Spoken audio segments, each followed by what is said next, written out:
All right, we're about to dive into music from 400 years ago. And yeah, I know exactly what you're probably thinking. This stuff from the 1600s has gotta be like super slow and boring, right? The kind of thing that puts you to sleep in class. And look, I get it, but just hang with me for a minute. Because what if I told you this wasn't just old music? What if it was the Netflix, the Super Bowl, and the biggest pop concert of its day, all smashed together into one epic experience? Because honestly, that's what the Baroque era was. It's where big-time entertainment was basically invented. And the very first thing they created, it was an absolute game changer. It was called opera. Opera kicked off in Italy, right around the year 1600, and it was a totally new idea. The concept was wild for the time, but pretty simple. Tell an entire dramatic story from beginning to end, just using music and singing.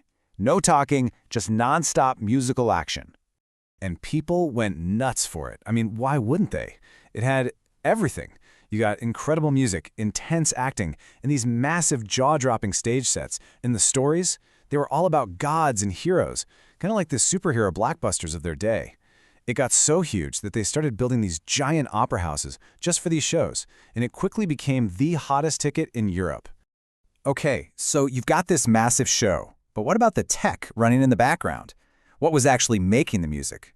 Let's take a look inside the Baroque orchestra. So, deep in the heart of pretty much every piece of Baroque music, you find its engine room. It's this special feature called the basso continuo. You can think of it like the rhythm section in a band today. You know, the bass and guitar that lay down the beat and chords and just hold the whole song together.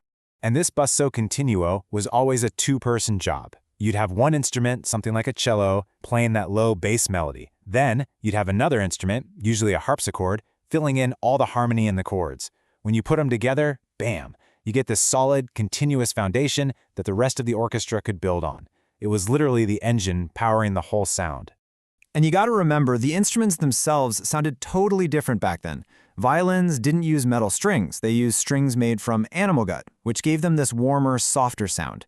And instead of a piano that hammers the strings, they had the harpsichord, which plucks them. That gives it this really bright, kind of jangly sound. The whole orchestra just had this unique vibe, totally different from what we're used to. All right, you've got your singers, you've got your orchestra, but how did they actually use all this to tell a story? Well, they had this simple but brilliant system. You could almost call it a gameplay loop. Composers basically used two types of songs. First up, you have what's called recitative. Think of this as the quest dialogue in a video game.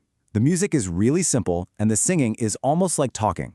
Its whole job is just to move the plot along, to give you the key info. But then, bam, the story hits pause for an aria. This is the main event. It's the big emotional showstopper. This is your main character's theme song, or the epic boss battle music. The music is way more complex, and it's where the singer gets to really show off their skills. And yeah, that's spot on. The arias were what everyone came for. They were the showstoppers, the moments that gave you chills. These were the tunes people were humming for weeks after the show was over. Now, to pull off this kind of intense, emotional music, you needed some seriously talented performers. And this is when we see the rise of the first real music superstars. Just to get on that stage, a singer had to go through more than 10 years of grueling, non-stop training. We're talking professional athlete levels of dedication here. It was no joke. But if you made it, you were a living legend. These singers were performing music that was insanely fast and difficult. They would even add their own little twists and extra notes on the spot. It was called ornamentation, and it was basically the ultimate vocal flex to show everyone just how good you were. People would travel across whole countries just to hear them sing. They were paid huge salaries and pretty much treated like rock stars or royalty.